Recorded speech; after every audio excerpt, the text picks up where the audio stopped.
Hello and welcome to this video. My name's Christopher Hole from christopherhole.com, and what we're going to be talking about today is lordosis. Lordosis, how we're going to, what it is and how we're going to go about correcting it.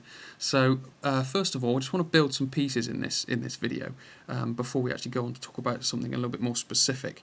I just want to introduce you to it. You might have heard of this before, you might not have, but it's phasic and tonic muscles. Now, phasic and tonic muscles. Well, basically, tonic muscles, they tend to become short and tight, and phasic, they tend to become sort of elongated and weak, as a sort of a general rule.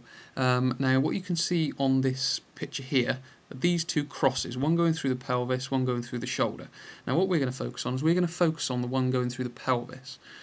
Because lordosis is sort of an exaggerated curve of this part of the spine here. So this part is called obviously the lumbar spine, which is sort of the low back. Most people associate it towards. So it's an exaggerated curve. So it's like an exaggerated inward curve of that part of the spine there.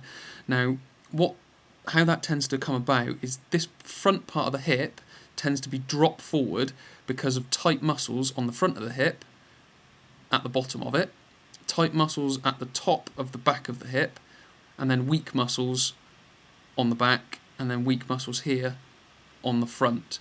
So with regards to those phasic and tonic muscles I was talking about, so we've got the tonic ones, which is for shorter tight ones. So the tonic ones are the short tight ones, or the short tight one sort of on the front of the hip down there, so that's pulling it down. And then you've also got tight ones on the back here, which are pulling it up. So what happens is that the pelvis tilts forward, and to get rid of lordosis, obviously we want a neutral pelvis, or a pelvis that's in line as it sort of naturally needs to be set. So what we need to do is we need to identify what muscles are short and tight, so we're able to stretch them, and then we need to identify what muscles are weak and elongated.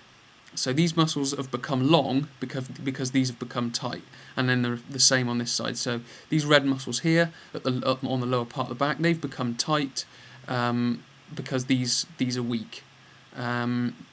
So that is sort of an introduction into what lordosis is, and we sort of understand how it comes about with regards to these weak and tight muscles. So what we'll do in the next couple of videos is we'll look at those actual specific muscles and what we need to do with them. Okay, so thanks for listening, and I'll speak to you in